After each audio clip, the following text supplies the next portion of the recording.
Hello বন্ধুরা, আমি শুভজিৎ। তো আমি এখন আছি ত্রিপুরার আগরতলাতে। তো আজকে আমি এসেছি ঘুরতে নীরমহল। এটা আগরতলা থেকে 50 কিলোমিটার দূরত্ব। তো কেমন করে এসেছি, কী খরচ, সব আমি এই ভিডিওতে জানাবো। বাট আগরতলা যদি আপনারা কোনোদিনও এসছেন, এই জায়গাটাতে অবশ্যই আসবেন। কেন, তার কারণ পুরো ভিডিওটা দেখলে আপনারা বুঝতে পারবেন। আগরতলার ত্রিপুরা যদি আমরা দেখি, তো কয়েকটা জায়গা খুব সুন্দর। একটা হচ্ছে ঊনকোটি, নীরমহল, ত্রিপুরেশ্বরী, রাজবাড়ি, যেটা দেখিয়ে দিয়েছি আমি অলরেডি ভিডিওতে। তো আরেকটা হচ্ছে এটা হচ্ছে নীরমহল। তো আমার সঙ্গে থাকুন আর ভিডিওটা কমপ্লিট দেখুন।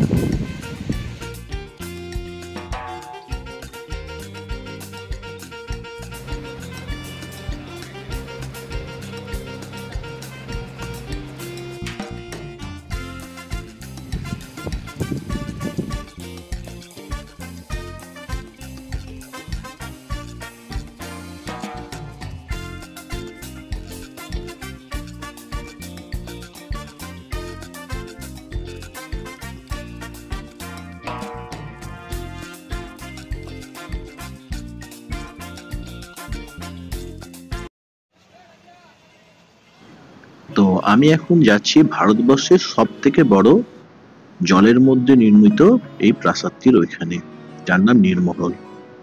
তো রাজা বীর বিক্রম কিশোর মাণিক্য বাহাদুর 1930 দশকে রুদ্রসাগর হ্রদের মাঝখানে এটি নির্মাণ করে। আর 8 বছর পর মানে 1938 সালে এটা সম্পূর্ণ নির্মাণ হয়। পৌঁছে গেছি, এখান থেকে আমরা টিকিট কাটবো। এখানে লাইফ জ্যাকেট ফ্রি, নিয়ে নেবেন, নইলে আপনাকে বোটে চড়তে দেবেন না। দেখুন অপেক্ষা করছে বোট, এটা চড়ে আমরা যাব। 20 থেকে 30টার মতন প্যাসেঞ্জার থাকে।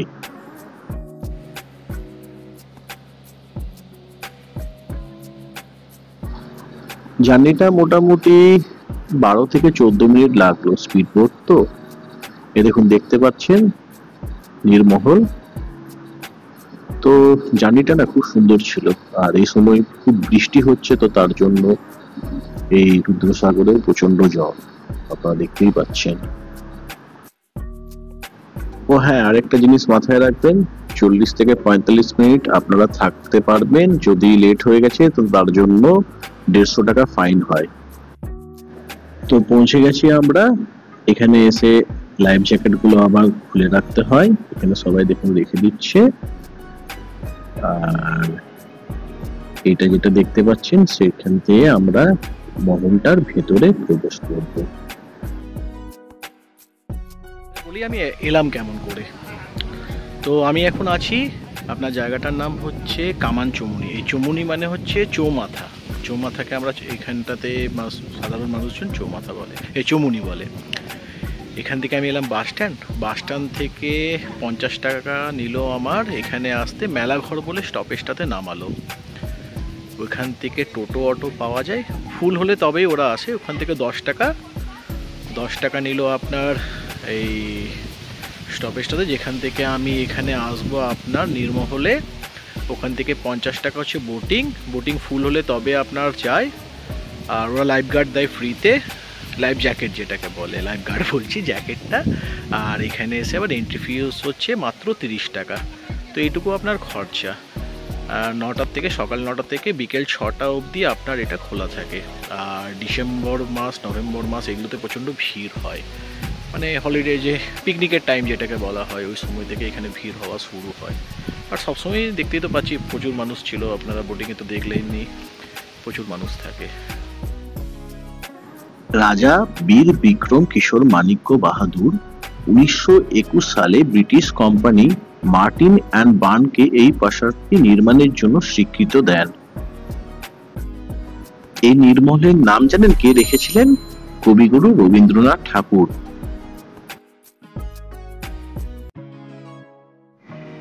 এই প্রাসাদে দুটো ভাগে বিভক্ত ছিল। পশ্চিম দিকে অন্দরমহল পরিবারদের জন্য, আর পূর্ব দিকে রাজার বিনোদন, নাটক, নৃত্য, অন্যান্য সাংস্কৃতিক আয়োজনের জন্য তৈরি হয়েছিল। এখানে রাজার ঘর, তার বিশ্রাম নেওয়ার জায়গা, প্রজাদের জায়গা, নৃত্য করার জায়গা, সবকিছুই দেখতে পাবেন। আর এখনো পর্যন্ত এত সুন্দর আছে না, রাজার যে বাথরুম, রানীর বাথরুম, ওর মধ্যে যে কাজ, অপূর্ব। বলে নাকি রাজা কোনোদিন ইংরেজদেরকে আগরতলাতে প্রবেশ করতে দেননি। এইখানে ইংরেজরা আসতো ট্যাক্স নেওয়ার জন্য, আর এখান থেকেই নিয়ে চলে যেত। আগরতলাতে কিন্তু কোনোদিনও রাজা সাহেব প্রবেশ করতে দেয়নি ইংরেজদেরকে।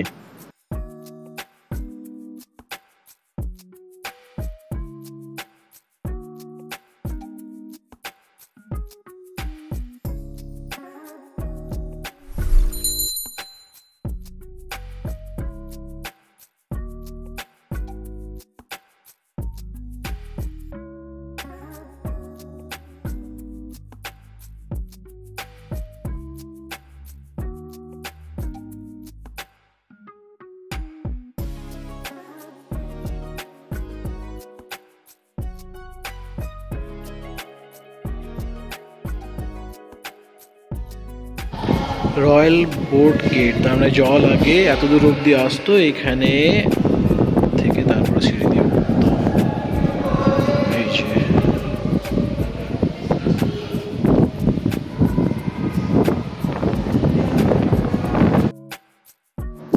ছাদে উঠবার জন্য একটা সংকীর্ণ সিঁড়ি দেখতে পেলাম। তাহলে এবারে ওপরে উঠে দেখি ওপর থেকে এই রাজমহলটা কেমন লাগে।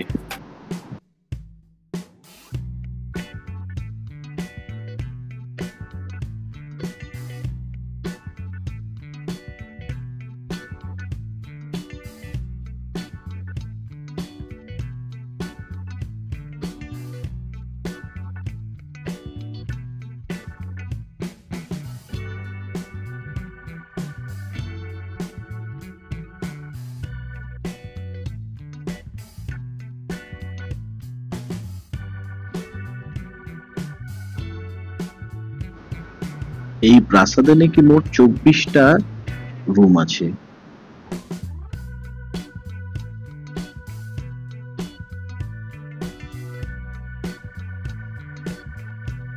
একটা বাগানের মতন হয়েছে, যেদিকে কিছুই সেরকম করে নাই। একটা ফাউন্টেন করেছে পেছনে, আমার দেখতে পাচ্ছেন ফাউন্টেনটা।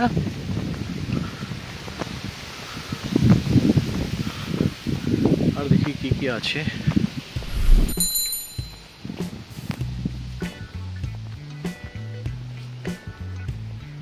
আচ্ছা, টয়লেট আছে এখানে।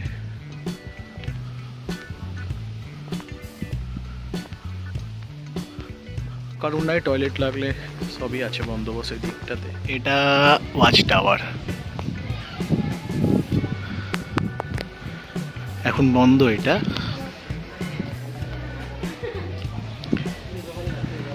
রাজার যে সমস্ত সৈন্যরা তারা এই দিকটাতে থাকতো। দুটো ভাগ করা ছিল এই রাজমহলটা, একটা দিকে রাজার পরিবাররা থাকতো আর একটা দিকে রাজার সৈন্যরা। তো রাজা যখন আসতেন তখন তার আগে এনারা তাকে রিসিভ করার জন্য এই দিকটাতে থাকতো।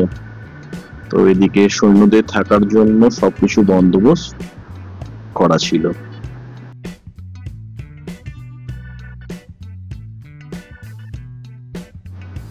রাজা বীর বিক্রম কিশোর মাণিক্য বাহাদুর মাত্র 7 বছর এই রাজমহলটি কিন্তু ব্যবহার করতে পেরেছিল। 39 বছর বয়সে তিনি কিন্তু মারা যান।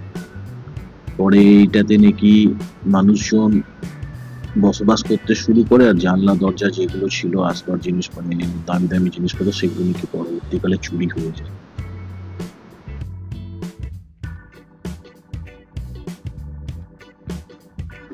ঘুরতে ঘুরতে একটা কুয়ো দেখলাম। তো কুয়োটাকে একটু জুম করে দেখছি, মানুষের প্রচুর পয়সা হয়ে গেছে।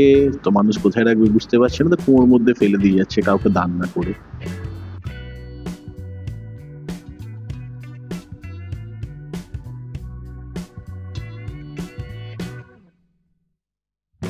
হচ্ছে এই নীরমহল, মানে জলের মধ্যে, এটা রুদ্রসাগর নাম, তার মাঝে এই মহলটা। তো এইটা আছে আপনার মোট দুটো জায়গাতে, একটা হচ্ছে রাজস্থানে আর একটা হচ্ছে এইখানে আপনার আগরতলাতে। আগরতলা থেকে 50 কিলোমিটার দূরে আরেকটা। তো ভারতবর্ষে মোট 2খানাই আছে, তার মধ্যে আমি একটা দেখলাম। রাজস্থান তো এখনও ঘুরতে, কি জানি কখনো যাওয়া আছে কি না, বা যেখানে যেখানে যাচ্ছি সেই জায়গাগুলো তো ঘুরে নিই। মানে লাকটা খুব ভালো যে আমি এখানে আসতে পারলাম, আর এতটাই কাছে কি বলবো, মাত্র 1.5-2 ঘন্টা লাগলো আমার এখানে আসতে। খেয়ে দিয়ে এসেছিলাম, খাওয়া অবশ্য দেখলাম একটা ক্যাফে টাইপের আছে, হালকা ফুলকা স্ন্যাক্স পাওয়া যায়, আপনাদের অসুবিধা হবে না। জলটা নিয়ে আসবেন, এই কথা বলবো, জল নিয়ে আসবেন, তাহলে আপনাদের অনেক সুবিধা হবে। আর হ্যাঁ, প্লাস্টিক এখানে ফেলবেন না কিন্তু।